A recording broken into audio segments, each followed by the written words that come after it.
une deuxième série d'exercices de niveau DS, mais cette fois avec des indices et des taux d'évolution réciproques.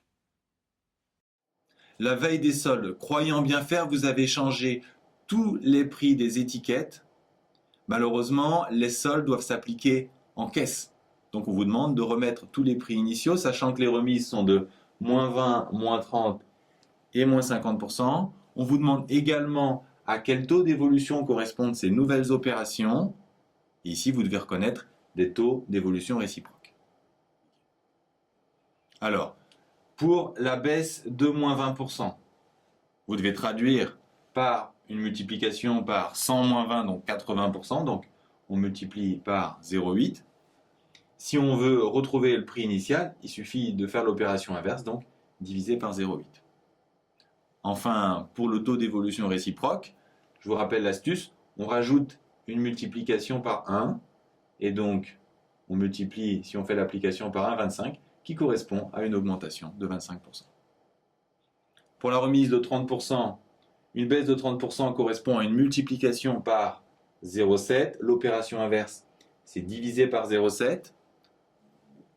1 divisé par 0,7, ça fait 1,43, donc ça correspond à une hausse de 43%. C'est le taux d'évolution réciproque ici.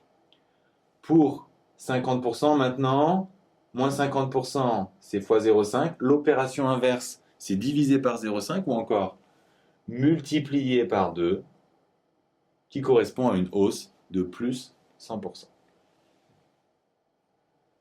On vous donne l'évolution des prix des jeans et des vestes entre 2005 et 2015 et on vous demande est-ce que ce sont les prix des jeans ou les prix des vestes qui augmentent le plus vite?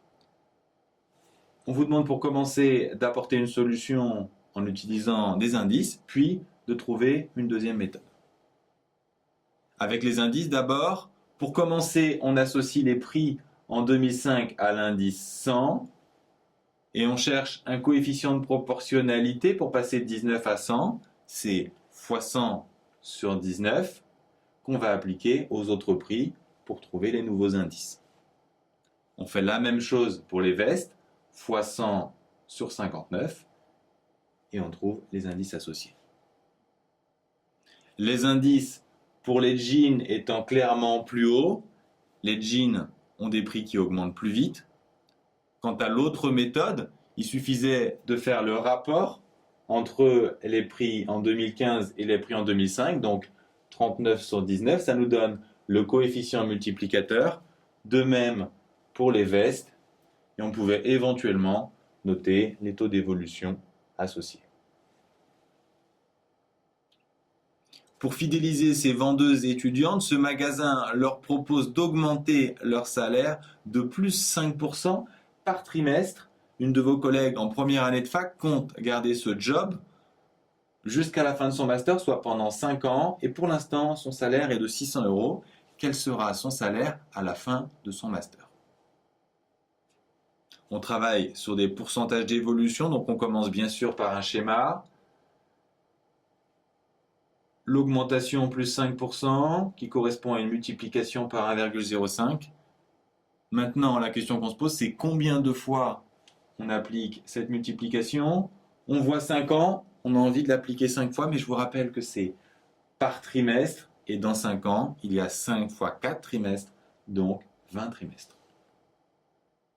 Pour trouver le salaire au trimestre 20, on va multiplier un certain nombre de fois par 1,05, mais attention, pour obtenir le trimestre 2, on avait multiplié une fois, donc pour obtenir le trimestre 20 directement, on va multiplier par 1,05 puissance 19, ce qui revient à multiplier par 2,52. On applique cette opération à 600 et on trouve 1516 €. Ultime question, quel est le taux d'évolution globale associé? Deux possibilités, soit vous traduisez le coefficient multiplicateur, multiplié par 2,52, ça revient à un taux d'évolution de plus 152%, ou si vous avez peur de vous tromper, vous appliquez la formule valeur finale moins valeur initiale sur valeur initiale fois 100, ce qui vous redonne ce résultat.